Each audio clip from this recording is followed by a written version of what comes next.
Alors c'est vrai que le titre de cette vidéo est plutôt explicite, mais je vais quand même tâcher de vous surprendre. Il se trouve que j'ai examiné pas mal de distributeurs de boissons, ce qui m'a permis de m'apercevoir que bon nombre d'entre eux sont équipés d'un volet qui se déploie à l'horizontale à l'instant où on pousse la porte située en bas pour récupérer les marchandises qu'on vient normalement d'acheter.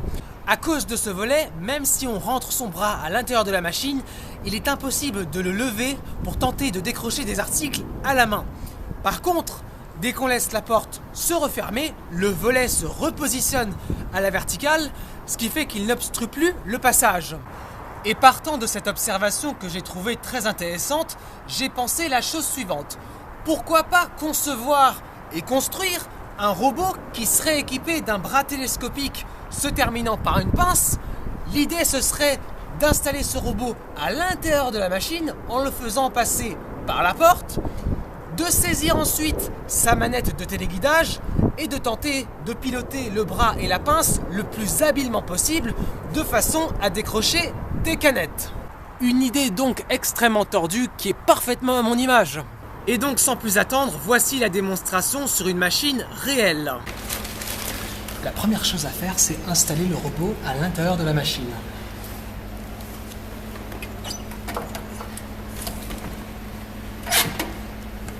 Mettre sous tension.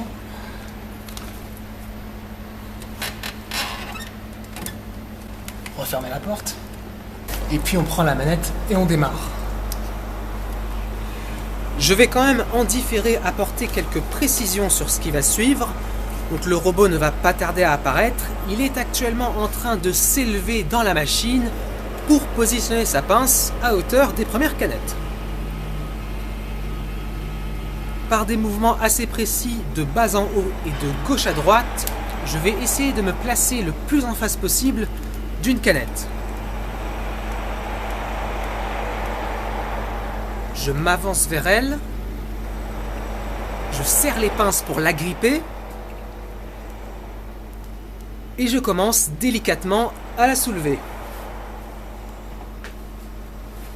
Ensuite je recule,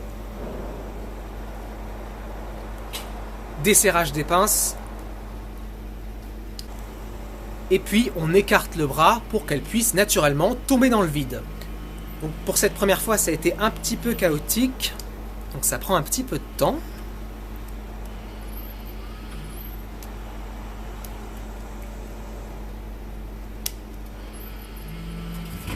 Yes! Donc après cette première réussite, j'ai voulu tenter une deuxième canette, donc celle qui se trouve juste à gauche de celle qui vient de tomber. Donc les manœuvres vont être ressemblantes. On commence par essayer de se placer le plus en face possible d'elle. Abaissement des pinces. On s'avance, on serre les pinces, on soulève. Pour celle-ci, ça n'avait pas été évident, j'ai dû me reprendre plusieurs fois.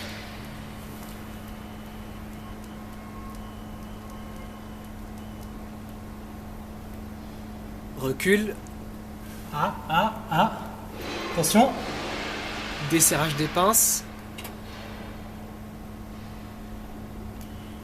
Et on éloigne le bras comme pour l'autre pour qu'elle puisse tomber. Regardez. Alors sur le coup là, ça a été un sacré moment de suspense. J'étais vraiment pas sûr que ça allait marcher.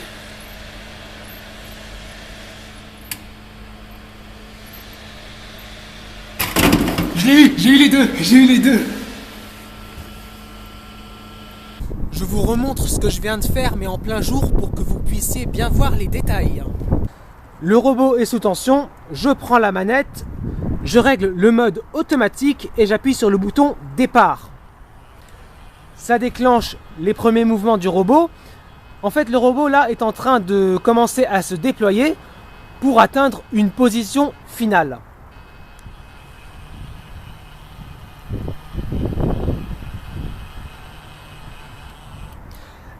Une fois que la position finale est atteinte, il faut approcher le plus possible la pince du haut de la canette. Pour ça, je vais commencer par descendre. Ensuite, gauche. Encore un peu descente. Dès que je m'estime suffisamment en face de la canette, je peux commencer à plonger.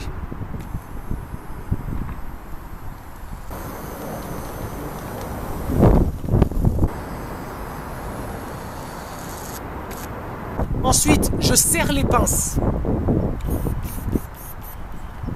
Je monte un peu. Je maintiens le serrage.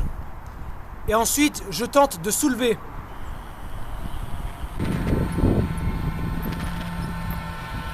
Voilà, je soulève de manière à dépasser la spirale qui se trouve à l'intérieur de la machine. Dès que je suis assez haut, je recule.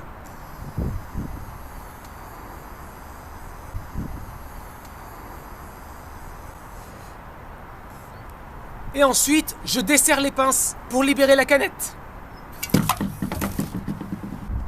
Une fois qu'on en a fini avec ces histoires de canettes, on rappuie sur le bouton départ qui sert en fait aussi de rappel. À ce moment-là, le robot retrouve sa position initiale, ce qui fait qu'il ne prend plus beaucoup de place.